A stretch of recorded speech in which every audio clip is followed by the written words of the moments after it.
What's good, Atlanta? This is the Blog and Dirty Podcast, where Dirty Bird is the word if you haven't heard. I'm your host, John Buhler, lead writer at fanside.com.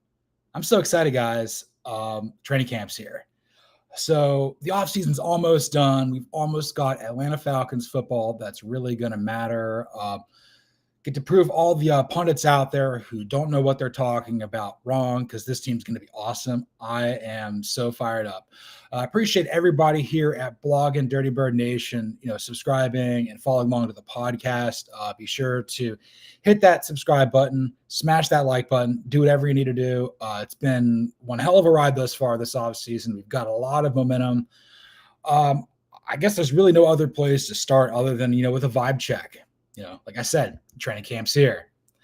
And I'm stoked, and the optimism, it almost feels surreal.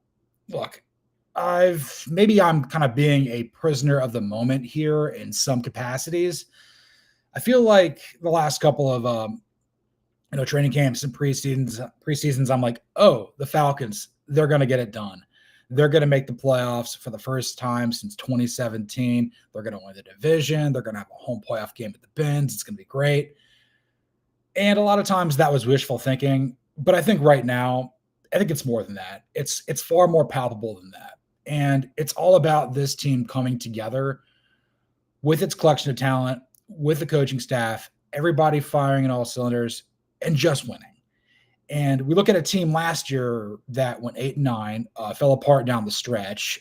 This is a team that should have made the playoffs in all honesty last year, mostly because, got off to a hot start. Did not take care of business down the stretch. Kirk Cousins has part to do with that. New coaching staff, defense fell apart under Jimmy Lake, but there are lessons to be learned here. There's things that happened a year ago that I don't envision happening again. That's not to say it's going to be completely smooth sailing, but the vibes are very high right now. I feel for the first time in a while that, I'm not forcing myself to be hyped up about this. I know Michael Penix Jr. is good, and I know Bijan Robinson's good. I know Drake London's good. I know there's so many other players on this team that are fantastic. I also know the state of the NFC South. I understand that Tampa Bay is the top dog in the division. Carolina's improving, and the Saints are going to probably struggle this year. So it's Atlanta's opportunity to seize the day. And look, I understand where we could potentially fall in the NFC hierarchy. I think there's 3 teams, maybe 4 in the NFC that are locks to make the playoffs. Philadelphia and Washington, I think, are going to be really good. I don't think Detroit's going to fall off a cliff, and I think Green Bay's got a very high floor. So that leaves, 3 other spots open. Can the Falcons get it? Right now, I think there's only 2 teams in the NFC that aren't going to compete for very much, definitively. That's the Giants and the Saints. I think the other 14 teams, the other 10 teams outside of the 4 that I mentioned in the playoffs, they're vying for those 3 spots. Atlanta's right there. You're looking at teams like Dallas, Chicago, Minnesota, Arizona, Los Angeles, Seattle, Tampa. Maybe I mentioned everybody else. They're all looking for, ultimately getting there. And I think right now the Falcons have maybe more room to grow than really anybody else on this list. Like, I think where they're perceived now nationally and where they could be at the end of next season could be vastly different. There's a lot of variance here with this team. Look, even in years where we thought this team wasn't going to compete, they still went 7-10 under Arthur Smith all 3 years. They went 8-9 last year. I'm still in the process of putting together, win total loss projections for all 32 teams. And again, I'm working my way through the college football stuff for my work with Fanside and False Start. NFL doesn't take as long, but I will eventually get there. And look, I'm not going to say the Falcons are going to win 12 games this year. They're going to win about 10 or 11. In a best case scenario, maybe win the division. If it hits the fan, you're going to win 7, 8, or 9. That's kind of what I'm looking at with this team. There's just too much good going on here. There's too much at stake. If this team doesn't make the playoffs, I don't think Terry Fontenot is going to have another year as the general manager. It would be really tough to see Raheem Morris go after 2 years. But at some point, the expectations are a little bit more internally than what it has been in previous years. Like when Arthur Smith took over the team, Falcons weren't expected to do very much. They had to deal with, a transition at quarterback, the Matt Ryan debacle, which eventually paved our way to now we have Penix. It's kind of been a revolving door the last few years. Still been able to win games, but not to the degree that you and I or anybody else was hoping for. But I believe players report today, and I believe that, training camp starts tomorrow in earnest and everything like that. It's all about making it happen this year. There's guys with a lot of stuff, at stake here. Kyle Pitts is in a contract year. Arnold Ebiketie is in a contract year. We got to see if Drake London's going to get paid here. Caleb Gary's in a contract year. Then obviously you have young players who really need to pop. We need to see what Rick Corojo does in year 2. What does Braylon Trice bring to the table in his first year, full season out of Washington after him getting hurt? Obviously, you've got, the rookie class this year with Jalen Walker and James Pierce Jr. off the edge. You got Xavier Watts, Billy Bowman Jr. in the back end, and then Jack Nelson in the trenches.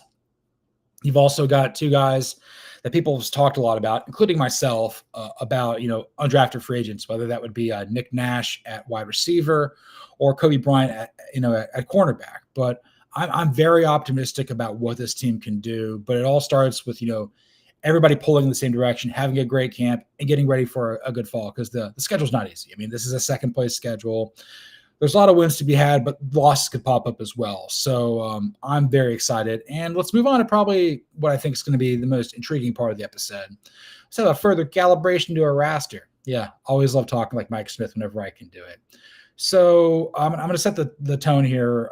PFF had the grades for everybody on the Falcons last year, and then ESPN did something with some rankings, which I'll get to here in a second. But Matt Urban, I believe, of Falcons Wire, put forth a post of what everybody's PFF grade is for the projected starting lineup for the Falcons. And keep in mind that the projected totals are from it's the starters for this year with last year's grades.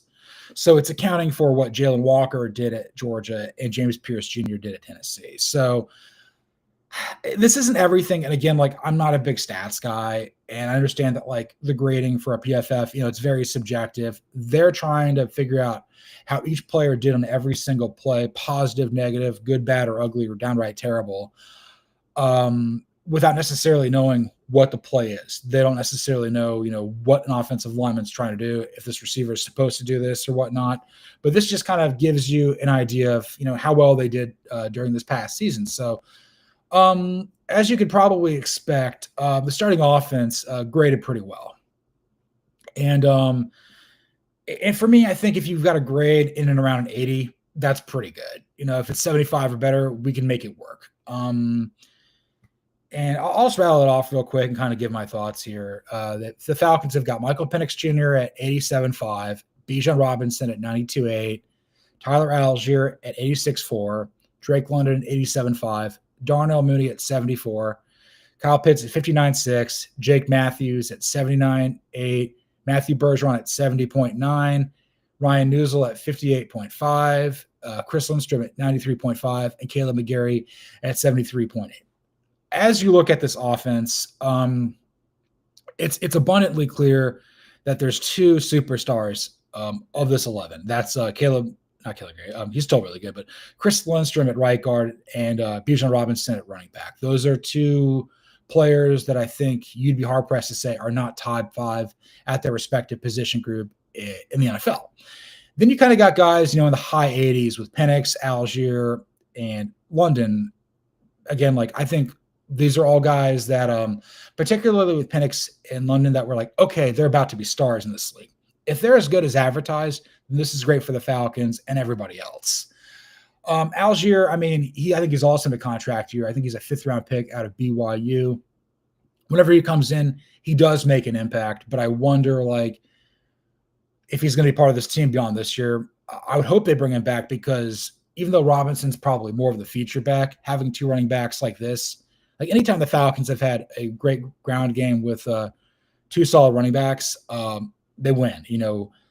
I think back to, growing up with Warrick Dunn and TJ Duckett. You also remember, the Super Bowl team with Devontae Freeman and Tevin Coleman. You look at it now, maybe Robinson's kind of more of a workhorse, kind of like what Michael Turner was at his prime, but Tyler Algier has been great too.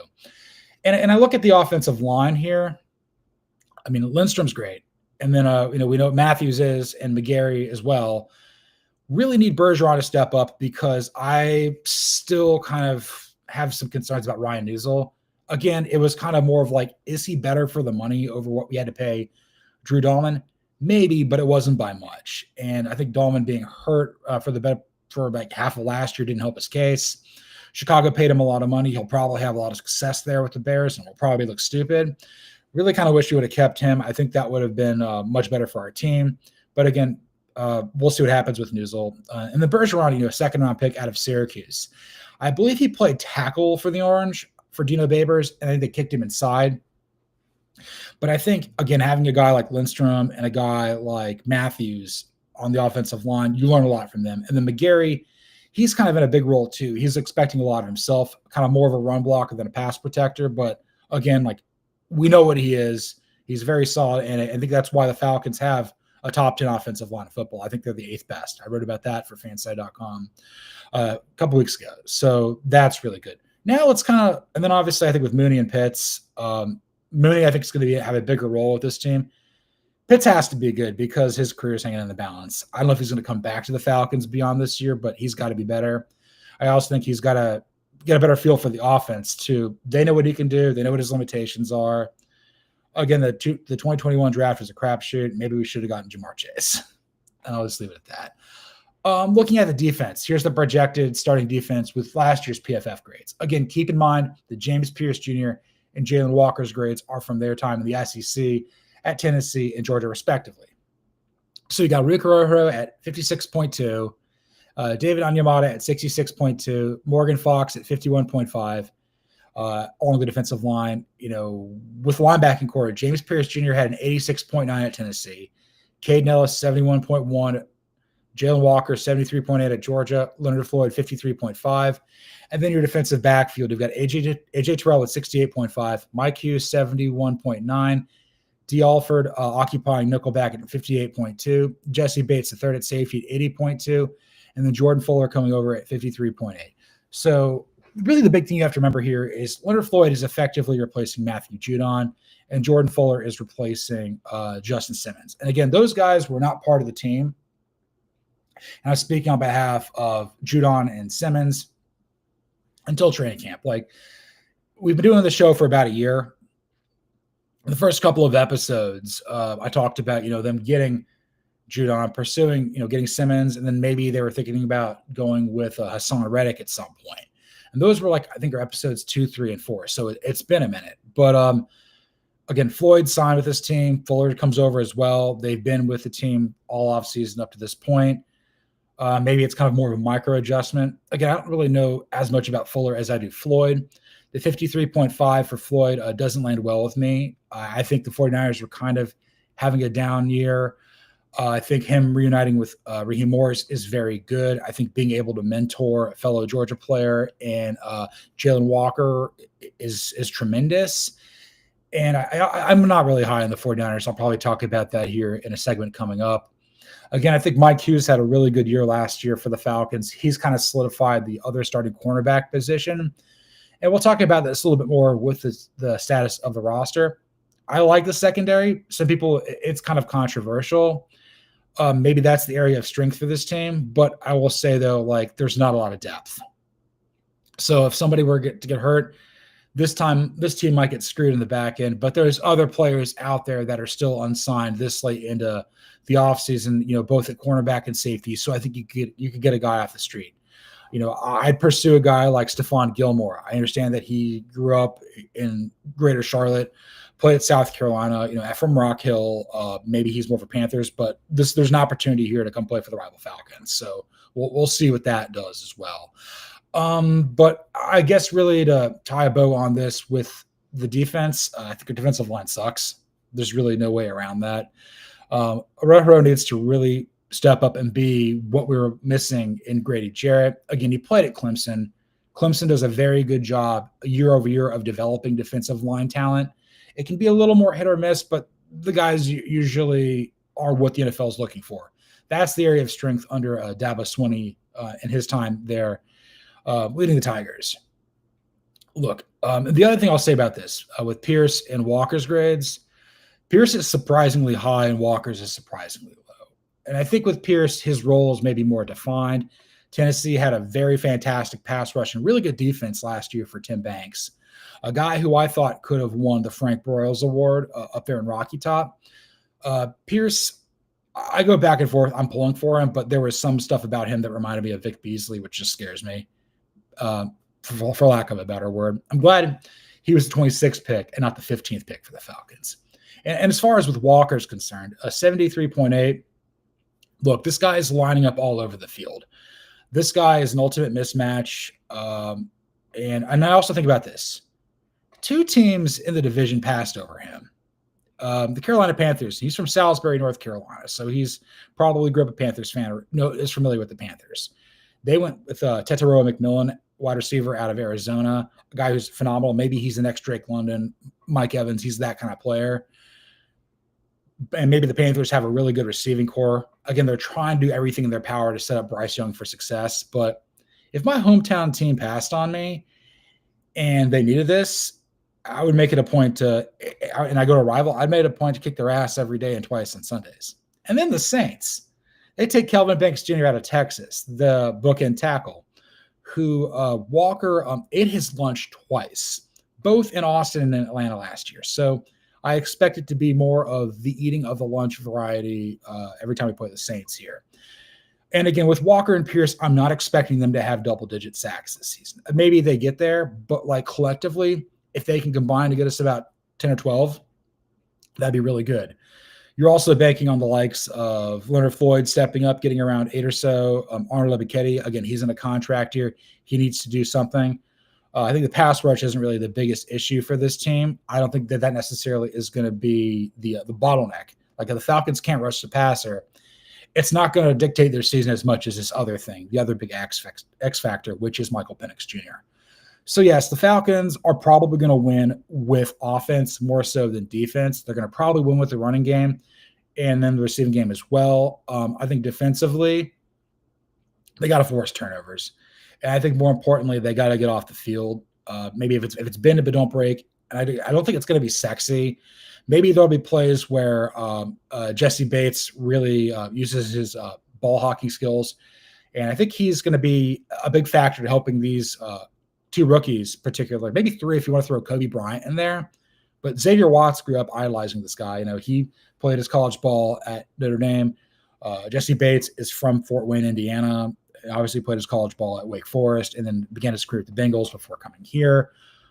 That's another guy that can mentor him as well. And then Billy Bowman Jr., they're kind of moving him around a little bit. I think he's going to be kind of a gadget player. And again, he maybe didn't have the year that he thought he would his final year at OU. But again, the Sooners had a transfer or they switched leagues from the Big 12 to the SEC. So a step up in competition. But he did get coached up by Brent Venables on that side of the ball. So I think that bodes very well for this team. So it's going to be an offensive led team. We got to hope the defense gets there. But again, any sort of rise at any position is going to be good for this team. But I think it really starts with Penix more so than anything. And we're going to come to you from the highest perch in Flowery Branch with some utter nonsense. ESPN ranked all the rosters in the NFL, and the Falcons came in 26th. That's utter lunacy. That's absolutely ridiculous. And I think there's also, but I will say though, this how people who are unbiased, not us, view about this team. It puts a lot of pressure on Terry Fontenot, and I think I came across this on Sports Talk ATL. I'm trying to think who wrote this. Alex Lord wrote this, saying like, look, maybe the way ESPN views the Falcons roster is kind of through the lens of like, all of his big swings have kind of been failures, maybe Pitts and Cousins most notably. The 21 draft was kind of a disaster. The best player you let walk in Drew Dahlman. But also, like, there's a lot of skill players in offense that you like, Bijan Robinson, Drake London, Michael Penix Jr., Tyler Algier. Like, there's been a lot of hits there as well.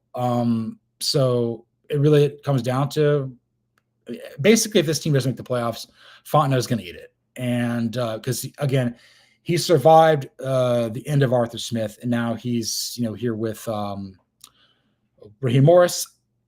team's got to perform with the roster he built in year 5 for him to get to year 6. So I'm going to look at this with the rankings. So the Falcons come in 26th.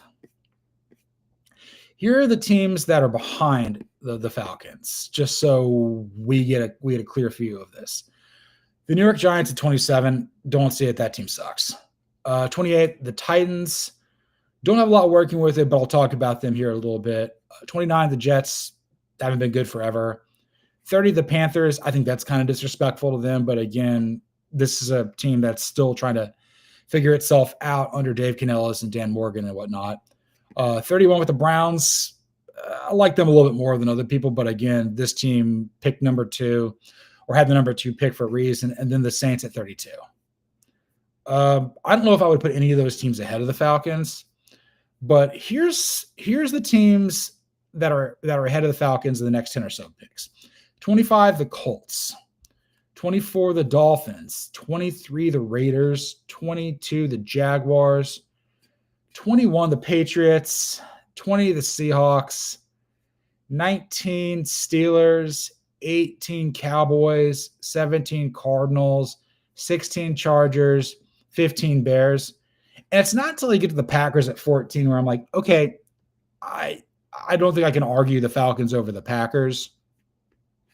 What, 13 Texans, 12 Bucks, 11 Vikings, 10 49ers, 9 Bengals, 8 Rams, 7 Commanders, 6 Broncos, 5 Chiefs, 4 Bills, 3 Lions, 2 Eagles, 1 Ravens. So there's some teams here that I just do not understand this. Okay, we'll kind of work our way up here just a little bit so I don't blow a gasket. The Colts, are you kidding me? Are you effing kidding me with the Colts? Chris Ballard, Cody Williams said this on False Start the other day. I think he heard this from somewhere. He's the Jimbo Fisher of GMs. Like, he just gets paid a lot of money to not do a whole hell of a lot of winning.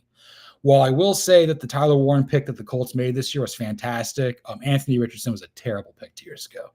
Guy can't play. Guy couldn't really play at Florida. He had 17 starts. The Colts haven't won a division since I've been writing.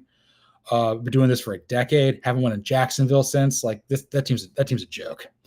And then I would look ahead about this with, like, who else is ahead of this? The Dolphins and the Raiders. Those are 2 teams I'm not very high on. Maybe the Raiders are better because Pete Carroll and Geno Smith, Ash Genty, Chip Kelly are in here, but Mark Davis still owns the team. And the Dolphins, I feel really bad for Mike McDaniel. I don't think Chris Greer is a very good GM. Stephen Ross is going to probably get rid of them if they don't make the playoff. Again, I don't trust Tua to be healthy or be good. Dolphins, I'm so down on. And then if I'm looking further ahead, beyond the Raiders, okay, Jaguars, they've got a really good receiving core, maybe a few more established names. On defense, they have a new head coach. Again, I do not trust Liam Cohen. I think that he bit off more than he can chew. They don't have anything close to the offensive line that we do at all. And I don't really trust Trevor Lawrence. I feel like what we're seeing is what we're going to get with him, where I think that Penix can usurp him. I will say, though, Tank Bigsby, Travis Etienne, that could be a fun running back core. And then your receiving group with Brian Thomas Jr., Travis Hunter, and De'Ami Brown, that could be fun. But again, with Travis Hunter, they're like, oh, he's going to play both ways. I've never seen that happen. Like, everybody's like just slobbering about Shohei Ohtani in baseball, like the Jeff Pastons of the world who just glaze constantly. Ohtani's a designated hitter, not really a pitcher. And maybe he'll win a World Series again. Maybe they'll put him in the first ballot. Maybe they'll induct him in the Hall of Fame before they put Bruce Bochy in there or Andrew Jones. I don't know what's going on here with that. But like Travis Hunter, he needs to be one. I think he's a better cornerback than receiver, but Liam Cohen's an offensive mind, so he needs to play receiver. Also, do you really trust the Jaguars to figure it out with anything? Maybe James Gladstone's a really good GM. Tony Baselli's, I think, got his finger on the pulse a little bit, but Shad Khan still owns the team. And this team has been dysfunctional. They have a couple good years every so often. Remember Saxonville in 2017? I think the 2022 team had some promise as well. They did beat the Chargers, who blew the worst playoff game of all time, biggest lead ever, worse so than us, worse than the Oilers blowing it to the Bills with Frank Reich's greatest game of all time. Don't trust the Jags at all, and you shouldn't either. Moving ahead, further up the list, maybe the Patriots have a good year, but like this team's got some stuff. I don't necessarily know if Stephon Diggs is really a number one anymore as well. Maybe the offensive line's good. Defensively, I think they're going to be a lot better. Obviously, getting Harold Landry to link up with him coming over from the Titans, that's good with Mike Vrabel as well. It all comes down to Drake May and everything like that. I kind of feel that the Patriots are probably more in line with the Panthers. Maybe they have a better chance of making the playoffs than Carolina does, because in the AFC East, it's Buffalo's division to win. It really comes down to how you view Miami, New York, and New England. Whereas I think that like there's three teams that could contend for the playoffs in the NFC South, with the Falcons, Panthers, and Buccaneers, with the Saints kind of dragging it. It's just a different dichotomy there. Seattle at 20, I'm like, okay, maybe. But again, like, your guess is as good as mine how the pieces fit there for Mike McDonald and John Schneider. Steelers, not rooting for them. I'm really just tired of the Mike Tomlin nonsense. It's just a waste of time. Everything with him has been noisy. I'm glad to see TJ Watt got his money, but he hasn't won a playoff game since he's played there. Arthur Smith and Aaron Rodgers are going to go together like oil and water. They keep throwing George Pickens under the bus, who I think is going to be really good for the Cowboys. Go Dogs. I don't know. The Steelers are going to probably go 9-8 and just continue this thing for God knows how long. It needs to end. They need to bring somebody else in there and reboot this thing. But the Rooney's are so stubborn. And then looking ahead, beyond that, Cowboys, I don't know if the defense is going to be good. Offense could be fine. Maybe they're kind of comparable to the Falcons in some ways. Cardinals at 17. There's a lot of things I like about them. I think Monty Austin-Fort's built a pretty good team for Jonathan Gannon, but also Michael Bidwell owns that team, and he's a meddler. And I do have Arizona winning the NFC West this year, just because I don't trust the Rams. I'll talk about them more later, but like they got a lot of pressure on them as well. Chargers, they got a lot of talent, but they always have a lot of talent. They always get hurt. I do not trust Justin Herbert at all. I do love Omarion Hampton there at running back. Also forgot that Najee Harris is there. Ladd McConkey's a stud. Quentin Johnston is not. Offensive line's really good. Wonder about the defense a little bit, but the Bolts, it could go either way if they make the playoffs. And then the Bears, just offseason champions, don't buy it at all. So the way that I would probably do this, if the Falcons are 26, they got to be like 18, I think, at least. Like kind of right up there with the Cardinals, the Cowboys, Bears, and that kind of cluster. I feel like that's a little bit more justifiable. Maybe there's just more known to be had with other teams. Like we know the Jaguars have a really good receiving core. We know more about the coaching staff with the Raiders coming in. The Colts, Chris Ballard's really good at getting a paycheck, and this is the Blogging Nerdy podcast. So I will say though, there's an insane amount of pressure here on Terry Fontenot, maybe Raheem Morris a little bit, and certainly on the Falcons. So that's what I've got for that part of this. And then we're going to go around the perimeter. And then I'm just going to look at this kind of with other teams, because there's lots to talk about here. What teams' rosters are getting, too much love from ESPN here, and which ones are not. So I'm probably going to say three or four apiece, just really quickly. Too much love. It's just going to work my way down what I think is just ridiculous. Seeing Denver at 6 is a little rich for me. They've got a great offensive line. Bo Chapman-Nix is great. Don't think their weapons are really anything to talk about. Cortland Sutton's been there for a while. Marvin Mims Jr. is a guy. Defensively, yeah, I can get there. Pat Surtain Jr. Is really good. Maybe Jahdae Barron's good. Maybe Hafonga's healthy and can help them out defensively after kind of being hurt the last couple of years with the 49ers. But, like, I'm higher on Denver than I am with, say, the Chargers, just because, like the floor is a little bit higher. But I think that, like, Denver's not going to win sexy. Denver's going to probably win about 10 or 11 games. Maybe they'll challenge the Chiefs if the Chiefs struggle a little bit. But, like, This isn't a team that I think is going to get to the AFC Championship at all. But I see teams behind them that I like their rosters more. Like maybe it is my NFC bias, but I think the Commanders are better. I think the Bengals have a better roster than them. Vikings have a better roster than them, and I think the Buccaneers is better too. I mean, maybe they're more comparable with the Texans at 13 and the Packers at 14. Like, I'm good with Denver kind of being in the top 12, top 14. Like, okay, you're a playoff team, but like six is just way too high. The 49ers, that's just ridiculous. That's a team that I don't trust at all. I think they're going to finish in last place again. The problem is, okay, I'm going to take a sip of coffee here before I get here and try to discuss this. I'm good with Brock Purdy getting paid, and the money does not kick in until 2026, but like, it's going to hurt this team long term. George Kittle's still a stud, so is Kyle Juszczyk. Christian McCaffrey gets hurt a lot. Trent Williams isn't getting any younger. Brandon Ayuk's just a contract. Don't really understand Ricky Pearsall. We'll see what Juwan Jennings does at receiver. Offensive line doesn't do anything for me.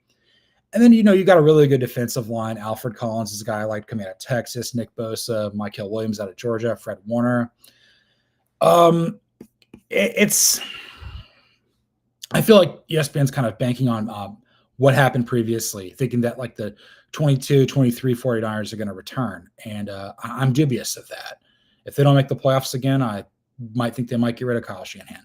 Also, John Lynch is just able to draft players without any consequence. Like, he whiffs on big first-round picks all the time. But because he can hit on Purdy, but because he can hit on Warner, but because he can hit on Kittle, like, he gets to keep his job. It's just like there's so many things out here where like it's just so hit or miss. Have some accountability here. Again, I don't really like seeing the 49ers anywhere near that top of it. I think they're going to finish in last place again in the NFC West. And then looking a little bit further down here, other teams that I think the Bears, again, we've talked about them being off-season champions. I don't really like how Ben Johnson's coming into this with a holier than thou, like, I can fix this with all the stuff just because I was on Dan Campbell's staff at the Lions. You don't have the personality of Dan Campbell. And more importantly, you don't have Brad Holmes building this team. You have Ryan Poles, who is just like the new Chris Ballard. I don't think Ryan Poles is good at his job at all. Also, I think that like the Colston Loveland pick, I'm coming more around onto that, but that was a reach at number 10. He was good at Michigan. Maybe he'll push Cole Kmet to be better. I think Caleb Williams is a head case. I think he's probably closer to Jeff George than Cam Newton, and I'll just leave it at that. I do want to see him maximize his talent, but like the Bears is just a very tough spot for him. I still think he's an entitled brat in some capacities. Prove me wrong, man. Prove me wrong. So yeah, the Bears at 15 is just a joke. Like, they should be in the 20s. This is a team like who in the NFC North is going to finish below them and like in the standings? I don't like the Lions are going to fall off that much. They lost coaches, not players. That's why ESPN had them in the top 5. I think they're 3 behind Baltimore and Philadelphia. Again, that's my early picks to make it to the Super Bowl. I think Baltimore's going to win because, God, that secondary is absolutely filthy. So that's kind of who I've got. That's a little bit, they're too hot on. And then I think people that they're kind of sleeping on as well, besides the Falcons here. I'm going deep.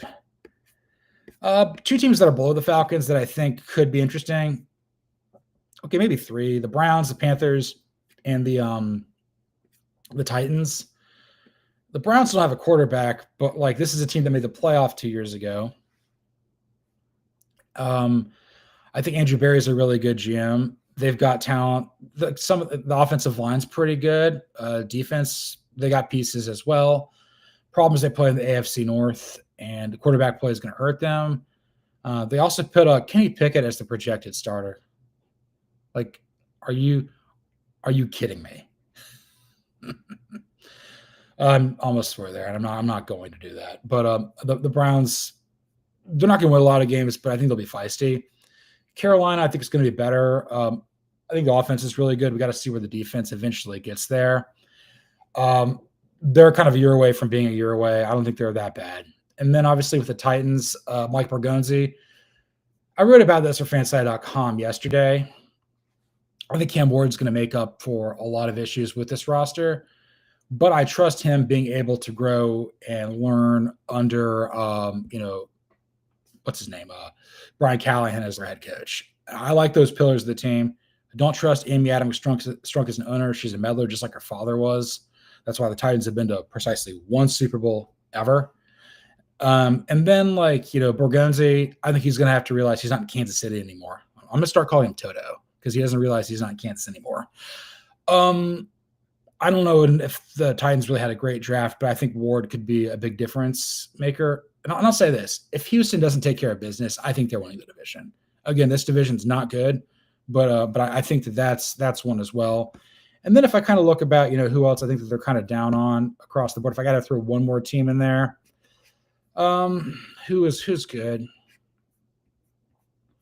trying to think. Probably the Cardinals. Again, that's a team that I think is well built with Monty Austinfort and Jonathan Gannon. The Walter Nolan pick could go a lot of different ways, but it's the right idea. Again, this is a team that I think is going to win the division. So and again, I haven't gone through and done win-loss totals projections for all 32 teams, just kind of feelings. I think the Falcons are going to win the division, but we'll see what happens. I'm also pretty high on the Titans, pretty high on the Cardinals as well. And, we'll see what the Patriots do. Those are teams that I think could make the playoffs and didn't make it last year. And then obviously a very, very high in the Bengals, even though they're a chaotic mess from a front office standpoint. And sadly, I don't think it's going to change once Mike Brown is no longer with us and his daughter, Kitty Blackburn's running the team. They need to pay Duke Tobin and Zach Taylor a lot more money for the nonsense they put up with. So, yeah, that's good. Let's move on to the penultimate topic of our show with some you like that. With the Will Levis injury, that might actually open up a pathway for Kirk Cousins to potentially go to the Titans. Look, I don't necessarily know if that's really the spot for him. I know that's a team that, they said, maybe, but it was always kind of he'd have to waive his no trade clause too. I think he'd go play for good offensive mind there and Brian Callahan, throw the ball around, to Calvin Ridley and whatnot. But I think really the biggest thing when it comes to this is Levis being injured says, okay, Cam Ward, this is your year. And I don't think Cousins wants to necessarily go there with a guy who's more physically talented than him. The biggest thing that Ward's got going for him, he's got a very, very quick release. He's able to get that ball out of there. I'm not saying Dan Marino, but it's impressive. I also think that he's cut from the same quarterbacking prototype cloth as the guy that Brian Callahan used to get this job, Joe Burrow. This is what Joe Burrow is for the Bengals. This is what Deshaun Watson was coming out of Clemson and when he was with Houston. Tony Romo was this with the Cowboys for years. Just kind of like a guy playing point guard. So I don't necessarily know if the Titans are the right place for him, but I'll give some credit here to what Dave Holcomb put forth for Atlanta Falcons on SI. He was saying that this isn't the right spot for Cousins, but it just shows that injuries will happen and the right spot could open up. And I was making sure I was right about this with Levis getting hurt. I think right now here's the quarterbacking depth chart here for the Titans. It's Cam Ward, followed by Brandon Allen, and then Tim Boyle. So two guys who've been backups for a while, probably help bring him along. Obviously, Brandon Allen's a better player than Tim Boyle, but if you're starting either of them, you're not winning games. Then again, you may not be winning a lot of games there with Cam Ward under center. But again, there's wins to be had. I think he's going to make up a difference, and he bets on himself. I mean, he wasn't really a recruit coming out of high school in Texas. He played at Incarnate Word, and then he went to Washington State, and then he went to Miami and was the ACC Player of the Year and ended up, being a Heisman finalist and the number 1 overall pick. Should have beaten Syracuse. That would have been really cool. Would have made the playoff. That would have really helped you guys out. But, the Syracuse and Georgia Tech of it all that kind of snaked Miami. Mario Cristobal has no idea what he's doing with the Jackets. It's kind of hilarious. But I will say this when it comes to Cousins. The absolute right situation has to open up. Somebody has to get hurt. We're talking Ryan Tannehill getting hurt in the season and Jay Cutler comes out of retirement to go quarterback the Dolphins. Or you're oh snap, Teddy Bridgewater destroyed his leg. We got to trade for Sam Bradford. We could see that happen because we've seen it happen before. But I think right now it's a sunk cost. He's under contract for this year. The finances are tied up. You're not paying Penix a lot. Penix only has 3 starts under his belt. And in the event that Penix struggles, maybe you put him back out there to save your season, because at that point, the entire Falcons regime, with Morris, with Fontenot, with a lot of people here, jobs are at stake. So I can see that. I don't necessarily think that the Titans are the team, again, for it to happen, but like, football's a game of violence, and there could be a way where Cousins is like, okay, I want to go there. Maybe the Falcons grant that. They got to recoup some sort of draft capital because, again, they trade up into the first round for a second time to take James Pierce Jr. And the Rams have our first-round pick, which is kind of odd because the Rams don't care about draft picks. They want dudes. And let's move on to our final topic here with some blow the whistle or blow the whistle. Are the Atlanta Falcons an easy pick to smash their 7.5 projected win total? Hell yeah, I'm blowing the whistle, man. 100%. Like, not even gonna beat around the bush. So this kind of comes around the idea of there's just so much uncertainty because, like, I think what the Buccaneers is 9.5, we're 7.5, and then the Saints and Panthers are 6.5. Take the under with the Saints. They're going to be awful. Carolina, that's kind of stay away. Carolina's going to probably win about 6 or 8 games this year, maybe as few as 5, but like they'll be decent. Like they'll upset someone is probably the best way to say this. So I mean, again, like I haven't done the win-loss total projections, and again, like I'm gonna probably work my way through the AFC first to get a feel, and then I'll kind of work my way through the NFC just to try to remove bias because I don't want to have the Falcons going 12-5. Although I did have Georgia going 12-0, could move that back a little bit, but that's a little more realistic than the Falcons going 12-5. So 7.5, you basically need to go 8-9 or better. And here's how I'll say this: looking at the schedule, look, the Falcons went 4-2 in the division last year. They swept the Bucs, they beat the Panthers in Charlotte, and they beat the Saints at home. They lost in New Orleans and they lost at home in the final week of the season to the Panthers. I know this division. I know what it's capable of. The Falcons are going to go 4-2 in this division. I would say they'll sweep the Saints, and then they'll probably split the pair between the Bucs and the Panthers.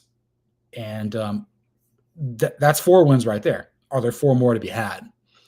So I'm going to look through this just with their schedule. I break this down into groups. You've got your first 6 games, your middle 7, and then your final 4. So your first 6 games are you're hosting the Buccaneers, you're at the Vikings, you're at the Panthers, you're hosting the Commanders, you're hosting the Bills, and then you're at the 49ers. 3 of these games are primetime affairs. The one in Minneapolis, the home date versus the Bills, and then at Santa Clara. With Tristan Wirfs being out and this game being at home versus the Buccaneers, you have to win that game because I don't necessarily think that you're going to win in Tampa later on.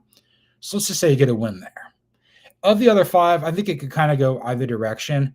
You know, in a best case scenario, you know, maybe you take 2. So maybe you're 4-2.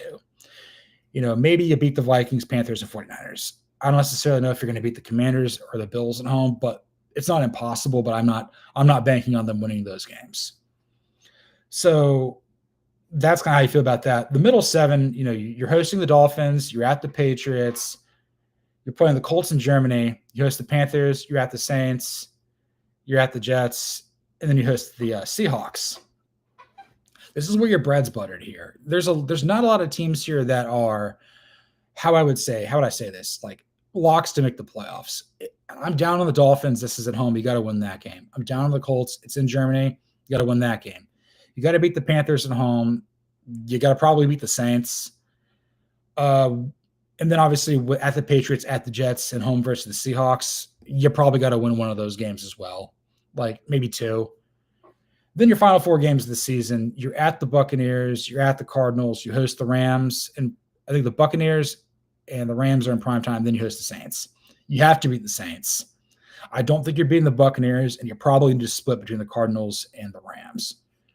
So I'm looking at this. So if you're 4-2 in the division, can you get 4 or 5 more wins? So your easiest wins would probably be outside of the division. This could come back to home because the Falcons are more than capable of losing to anyone. Okay, let's say you beat the Dolphins because I don't trust them. That's at home. That should be a winnable game. Let's say you beat the Colts in Germany. That's 2. And then you got to get 2 more. Let's say you get the best of the Seahawks at home. And let's say, you beat the Jets in MetLife. And then that's all feasible here. Right now I'm looking at the schedule. And again, maybe I'm not doing the best job of like explaining this. I'm like looking at this on Google and whatever it has. And again, I haven't definitively gone through because I'm trying to remove bias here. But like I'm looking at this team, it's probably going to win about 10 games. If you win 10 games in the NFC, you're going to make the playoffs. And look, right now, until proven otherwise, the NFC South is probably a 1-team division that's going to get in. Because you got to remember, Philadelphia and Washington are definitely making the playoffs. And I'm pretty sure the NFC North is going to get 2 teams in. Again, I really like, I really like Detroit to make the playoffs again. I won't say they'll win the division, but they'll probably make it. It's hard for me to cross off Green Bay. Maybe the NFC West gets 2 teams in there, depending on how you view, Arizona, Seattle, San Francisco, the Rams. Again, like now really high in the Rams or the 49ers, high in the Cardinals, and Seahawks kind of scare me a little bit.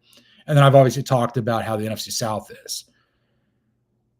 I would feel like, look, you're banking on this team being as good as it was a year ago.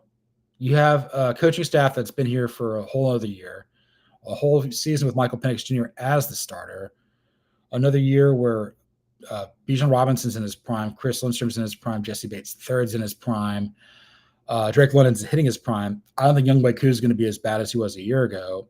And then obviously, if either of the rookies, with Pierce or Walker hit, that helps the defense out as well. I just think there's too much talent on offense for this team to go 7-10. And I think that like Penix, the big thing about Penix that I think there's 2 things about Penix that I like the most. One, he gets that ball out quickly. Like he can really spin it. He can fit into a tight window. Like he can basically like extend a play a little bit longer because he can really rifle it. And I have interviewed Penix before. This is before the playoff when he was at Washington. He seems like a guy it's like a foxhole guy. And Kalen DeBoer has said later, like, yeah, this is the best leader I've ever coached. And I think people can really rally around him. And again, Kirk Cousins is a likable guy too. I think people respect him, but like the physical talent's not there. Penix was taken number 8 overall, and Cousins went in the 4th round to Washington. 3 rounds after Washington took Robert Griffin III, number 2 overall out of Baylor. So keep that in mind. So yeah, absolutely smash that over. Falcons going to win 10 games. Press up. And, this was episode 51 of the Blogging Dirty podcast. You can follow me, John Buhler, on Twitter or the X at Buhler118. You can follow the show. Yeah, Buhler118 right there. Yeah, follow that. You can follow the show on YouTube at Blogging Dirty FS. You can follow us along on Twitter at Blogging Dirty. You can read all of my content on fansided.com. Again, I cover college football and the NFL nationally. I write a lot about the Atlanta Braves for baseball as well, too. Be sure to read all the work about the Falcons there on Blogging Dirty. You can check the stuff out on our regional betting network with ATL All Day, NFL-centric content, NFL Spin Zone. Basically the stuff over on Sports Illustrated on SI. Basically read anything from Minute Media property on football, Falcons. If you want to read mental floss or entertainment stuff too, we've got you covered here. We produce a hell of a lot of really great content here across the board. Yeah, I'm so excited because training camp's here, and on next week's episode, like I'm definitely going to talk about some of my early thoughts about training camp. We're going to see. I'll talk to producer Sean, see if we'll do something like after some spring training, preseason games. Yeah, getting my words all screwed up. Maybe we'll do one after the Lions or the Titans game as well. And then I don't necessarily know if I'm going to be available for the final preseason game, but we'll definitely be ready to rock, week 1 come the Buccaneers. But yeah, we're coming up on about a year here doing the show. You guys have made it absolutely unbelievable. The love and support I've gotten in recent weeks has been unlike anything I've had in a very, very long time. Again, we are, I think, at 325 subscribers at this point right now. Let's get to 420. Let's get to 420 or 500 before the start of the season. Gosh, I love this team. I love all of you. Once again, Thanks for listening. And this is the Blog Nerdy Podcast.